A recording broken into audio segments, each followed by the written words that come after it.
एक शिशु की यात्रा किसी अविश्वसनीय रूप से छोटी चीज से शुरू होती है, एक अकेली शुक्राणु कोशिका से।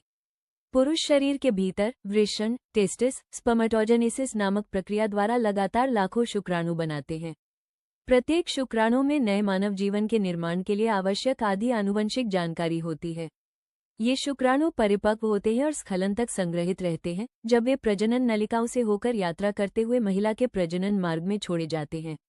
यद्यपि लाखों शुक्राणु इस यात्रा को शुरू करते हैं, कठोर वातावरण में केवल कुछ 100 ही जीवित रहते हैं और अंततः केवल एक ही सफल होता है। महिला शरीर के भीतर प्रजनन तंत्र एक सटीक रूप से नियंत्रित चक्र में कार्य करता है। हर महीने अंडाशय अंडोत्सर्ग के दौरान एक परिपक्व अंडाणु तैयार कर उसे छोड़ता है। यह अंडाणु फैलोपियन ट्यूब में प्रवेश करता है, जहां वो लगभग 24 घंटे तक जीवित रह सकता है।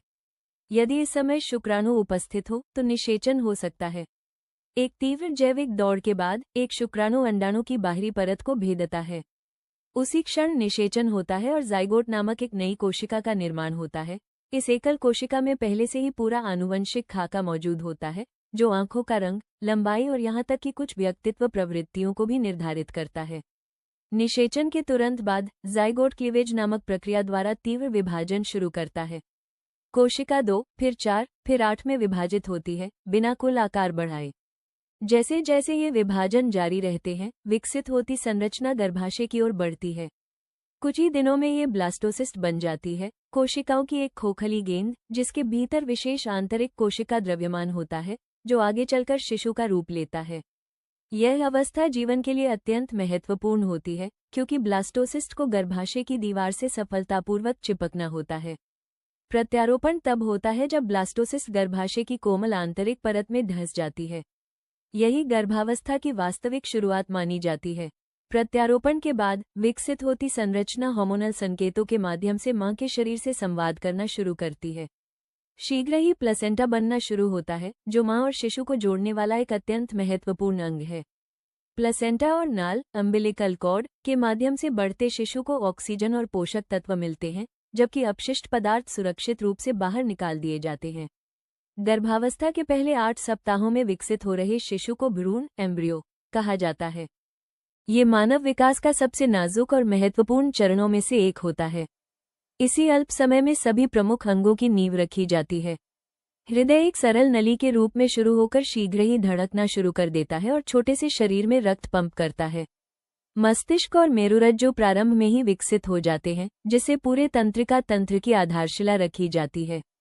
अंग अंकुर, लिम्फ बड्स, दिखाई देने लगते हैं और चेहरे की मूल संरचना आकार लेने लगती है।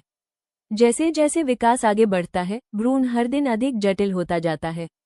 छोटी बाहें और टांगें लंबी होने लगती हैं, उंगलियां और पैर की उंगलियां अलग होने लगती हैं और आंतरिक अंग अपनी सही स्थिति में व्यवस्थित होने लगते हैं।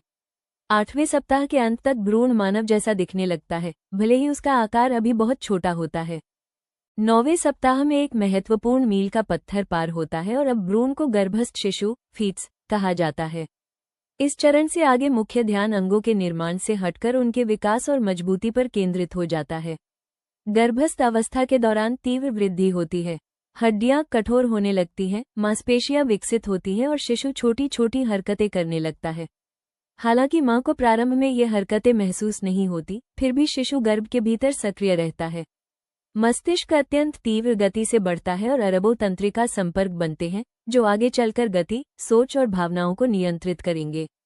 हृदय निरंतर धड़कता रहता है और पूरे शरीर में ऑक्सीजन युक्त रक्त पहुंचाता है। जैसे जैसे महीने बीतते हैं, शिशु की इंद्रियां विकसित होने लगती हैं। सुनने की क्षमता अधिक संवेदनशील हो जाती है और शिशु गर्भ के बाहर की आवाजों पर प्रतिक्रिया दे सकता है। आंखें विकसित होती हैं, पलकें खुलती बंद होती हैं और चेहरे के भाव दिखने लगते हैं। दूसरे त्रैमास में कई माताएं पहली बार शिशु की हलचल महसूस करती हैं, जो मां और शिशु के बीच भावनात्मक संबंध को और मजबूत करता है। तीसरे त्रैमास में शिशु गर्भ के बाहर जीवन के लिए तैयारी करता है।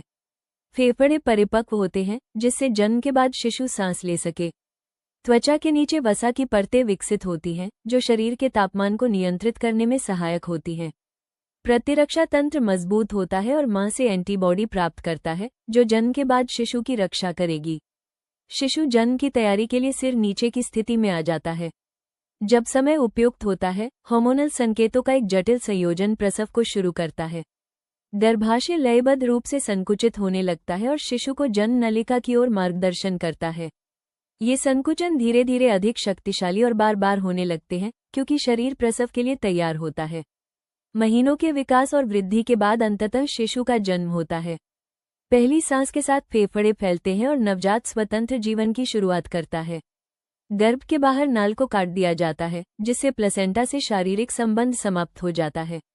मां के साथ त्वचा से त्वचा का संपर्क शिशु की सांस, हृदयगति और शरीर के तापमान को स्थिर करने में मदद करता है।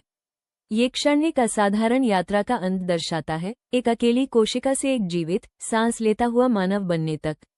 मानव विकास प्रकृति की सबसे अद्भुत प्रक्रियाओं में से एक है, जो दिखाती है कि जीवन कैसे शुरू होता है, कैसे बढ़ता है और कैसे एक अद्भुत तथा पूर्ण रूप से समन्वित तरीके से इस दुनिया में प्रवेश करता है।